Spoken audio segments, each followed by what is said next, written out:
Hello मेरे प्यारे भाइयों एवं बहनों, तो आप लोग का स्वागत है आप सबका अपना परिवार मैथ वाला रविशन में। तो उम्मीद करते हैं कि आप लोग मस्त होंगे, स्वस्थ होंगे और बिंदास होंगे और अपने बोर्ड की एग्जाम की तैयारी जोरों शोरों से कर रहे होंगे। तो बोर्ड की एग्जाम की तैयारी में रवि भैया आपके एग्जाम में चार चांद लगाने के लिए एक टॉपिक लेके आया, एक सब्जेक्ट के लेके आया है जो 60 नंबर के पूछा जाता है जिस सब्जेक्ट से, जिसका नाम क्या है, हिंदी व्याकरण। यानी कि हिंदी में आपका जो हिंदी सब्जेक्ट है उसमें इसका वेटेज कितना नंबर का, तो 60 नंबर व्याकरण का। हम आपको संपूर्ण व्याकरण पढ़ाने वाले हैं मेरे प्यारे भाई। जो 20 चैप्टर है वो 20 चैप्टर आपको पढ़ाने वाले हैं दीदी लोग। तो आप लोग ध्यान पूर्वक 20 लेक्चर कर लीजिएगा। 20 चैप्टर है, 20 चैप्टर पढ़ाएंगे और 20 चैप्टर को आप लोग बढ़िया से पढ़ लीजिएगा।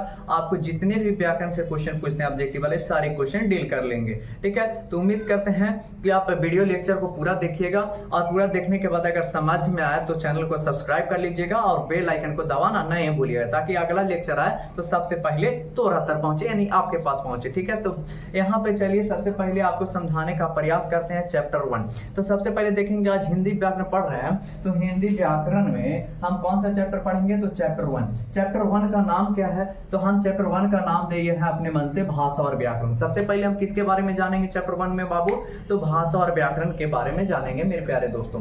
तो भाषा और व्याकरण में आपको पढ़ना वन शॉट पढ़ना है। कौन सा, यानी कि वन शॉट, लगभग 15 से 20 मिनट के वीडियो में आपको हम क्लियर करवा देंगे भाषा और व्याकरण। इससे 1-2 क्वेश्चन पूछ ही लेता है बोर्ड एग्जाम में, और नहीं भी पूछता है तो ये बेसिक चीज है, इसको जानना आपको जरूरी है। भाषा क्या है और व्याकरण क्या है, इनके बारे में जानना आपको बेहद जरूरी है, तभी आप व्याकरण के जो और टॉपिक है उनके बारे में जानिएगा। तो चलिए बिना समय लिए हुए, टाइम लिए हुए हम चालू करते हैं, इस लेक्चर के पॉइंट पे आते हैं। ठीक है, तो यहाँ पे ध्यान दिया जाए तो आज हम क्या पढ़ने वाले हैं, भाषा। क्या पढ़ेंगे, भाषा। सबसे पहले आपका क्या आता है बाबू, भाषा आता है। सबसे पहले तो हम थोड़ा सा साइड हो जाते हैं ताकि आप वीडियो को पॉज करके पूरा पहले लिख लीजिएगा, उसके बाद लेक्चर को चालू करके एकदम अथी कर लीजिएगा, यानी कि देखिएगा ध्यान पूर्वक। ठीक है, तो हम साइड हो गए, लिख लीजिए आप लोग। तो यहाँ सबसे पहले हम भाषा के बारे में जानेंगे कि आखिर भाषा क्या है। तो भाषा को आप समझिएगा, कहने का मतलब हुआ बाबू कि जैसे आप हैं और आपके सामने कोई एक और विद्यार्थी है, एक और कोई भी मनुष्य है, यानी कि कोई माता पिता है किसी के, या चाचा चाची या फुआ फुआ जीजा साली कोई भी है,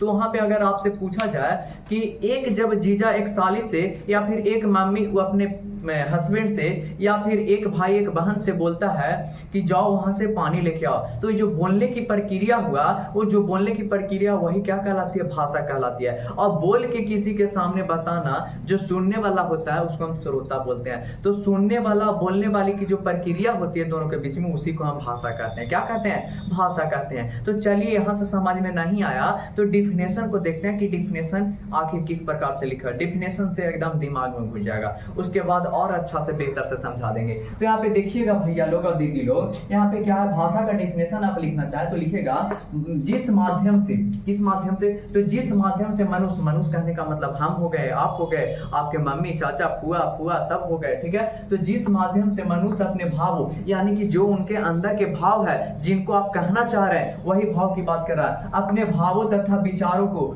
यानी कि अंदर के विचार और भाव है, विचारों को बोलकर या लिखकर, बोलकर या लिखकर एक दूसरे के सामने प्रकट करता है। यानी कि जैसे कोई भी अंदर विचार है और उसको कई तरह से आप बयां कर सकते हैं, एक तो बोलकर भी कर सकते हैं, एक क्या लिखकर भी कर सकते हैं, और एक तो है संकेत के द्वारा भी आप कर सकते हैं। तो वही जो प्रक्रिया हुई, एक दूसरे को बोलकर या लिखकर एक दूसरे के सामने प्रकट करता है, उसे ही हम क्या कहते हैं, भाषा कहते हैं। यानी कि देखो बाबुआ, एगो कोई आदमी खड़ा है, एगो हम है, और बोले बाबू जाओ वहां से पानी ले आओ, या फिर जाओ तुम ससुराल से भेंट करके आओ अपनी मासूका से कि कैसी है वो, तो ये जो हम बोले ना और वो जो सुना ना और जो काम करेगा ना, वही प्रक्रिया भाषा कहलाती है। यानी कि बोलने वाला सुनने वाले के बीच जो भी प्रक्रिया हुई वही क्या कहलाती है, भाषा कहलाती है। तो उम्मीद करते हैं कि भाषा आप लोग समझ गए होंगे। तो डिफिनेशन जैसे लिखा हुआ है वैसे एकदम नोट कॉपी एगो बना लीजिए व्याकरण का, और एकदम पूरा चैप्टर पढ़ाएंगे तो पूरा चैप्टर को आप नोट करते चलिएगा। जैसे जैसे नोट कॉपी लिखे हैं बोर्ड पे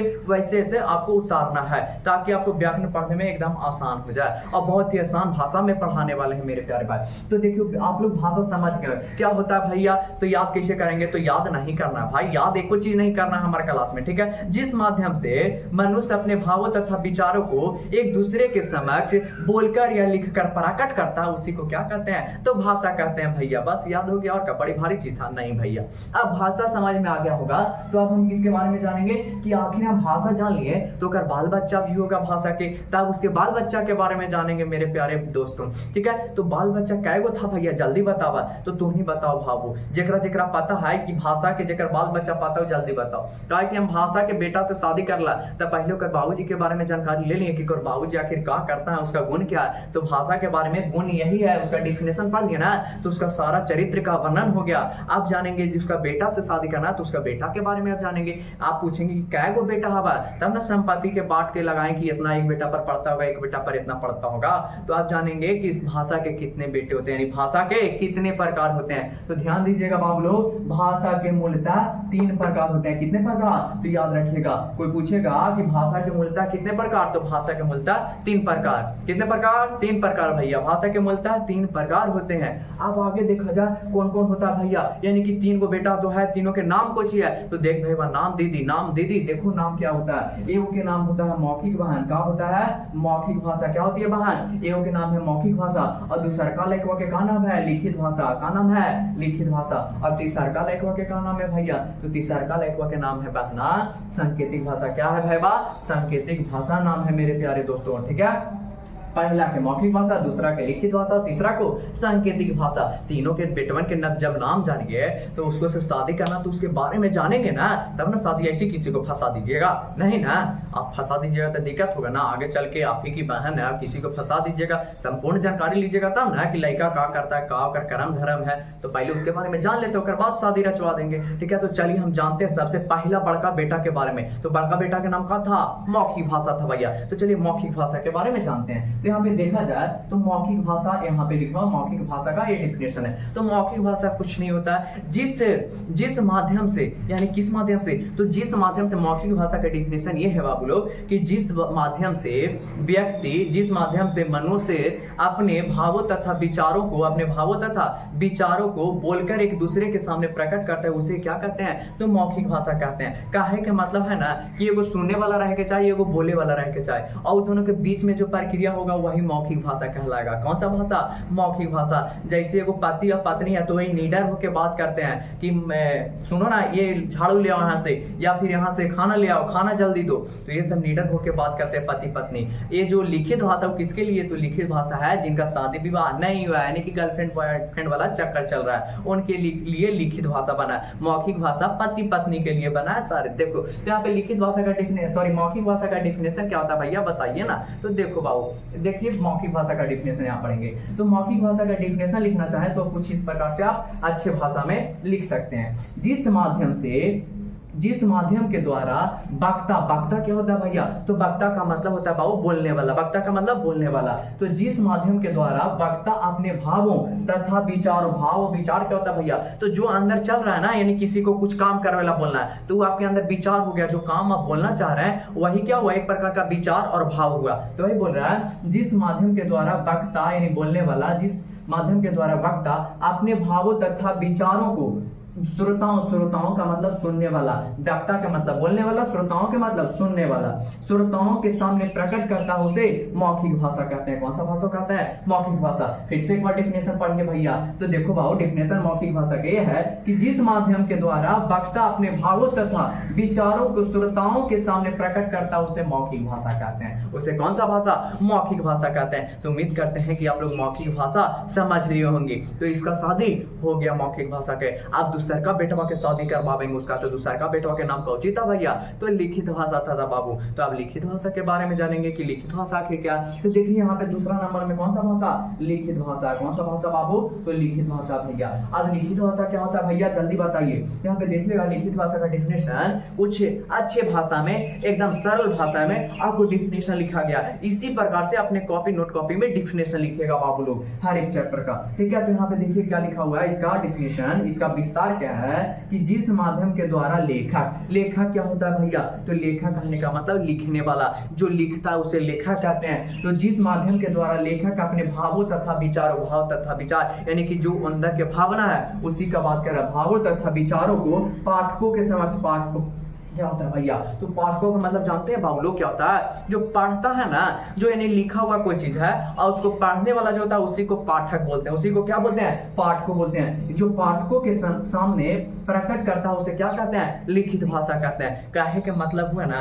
कि जैसे क्लास में लड़का लड़की बैठी रहती है तो कई लड़का थोड़ा सा दिमाग के चालू होते हैं, नहीं समझे बात को, और मास्टर को पता चलने नहीं देने का प्रयास करते हैं, और क्या करते हैं, वो पेज निकालते हैं, वो पेन निकालते हैं और एक लेटर लिखते हैं, और जिसको वो लड़का चाहता है वो लड़का वो लड़की को लेटर दे देता है। तो वही जो लिखने वाला काम हुआ, देने वाला काम हुआ, और देने के बाद जो पढ़ती है वही क्रिया क्या कहलाती है, तो लिखित भाषा कहलाती है। कौन सा क्रिया, लिखित भाषा। यानी कि लिखित भाषा का डेफिनेशन बोलिए भैया, तो जिस माध्यम के द्वारा लेखक अपने क्या विचारों तथा भावों के, यानी भावों तथा विचारों को पाठकों के समक्ष प्रकट करता है उसे लिखित भाषा कहते हैं। उसे कौन सा भाषा, लिखित भाषा कहते हैं। तो उम्मीद करते हैं कि आप लिखित भाषा भी समझ लिए होंगे। तो लिखित भाषा समझ लिए तो आप चलेंगे हम कौन सा, तीसरा बेटा के पास। दूसरा के भी शादी हो गया बाबू लोग और दीदी लोग, आप लोग मिठाई खाएं कि नहीं खाएं, मैया लोग तू तो बर्तने मंजे वाला काम करेगी, भाईवा तू लोग मिठाई खा लेने का शादी में, ठीक है ना। आप कौन सा पढ़ेंगे, तो आप पढ़ेंगे तीसरा बेटा के शादी करवा रहे हैं, इतना जल्दी शादी करवाइएगा भैया, तो हाँ करवा देते हैं। क्या करेगा अगर बेटा का जो बाप है भाषा वो मारे वाला है, तो सोच रहा है तीनों बेटा के करके निमाह ले, तो चलो हमको कहा है हम करवा देते हैं। तो आप चलेंगे कौन सा भाषा, सांकेतिक भाषा, यानी तीसरा नंबर भाषा का नाम है सांकेतिक भाषा। तो चलिए सांकेतिक भाषा के बारे में पढ़ते हैं, समझते हैं। तो यहाँ पे क्या है बाबू, तीसरा नंबर भाषा का नाम है सांकेतिक भाषा। तो सांकेतिक भाषा किसे कहते हैं भैया, जल्दी बताइए। तो देखना बाबू, सांकेतिक भाषा किसे कहते हैं, जिस माध्यम के द्वारा क्या होता है, जल्दी बताना।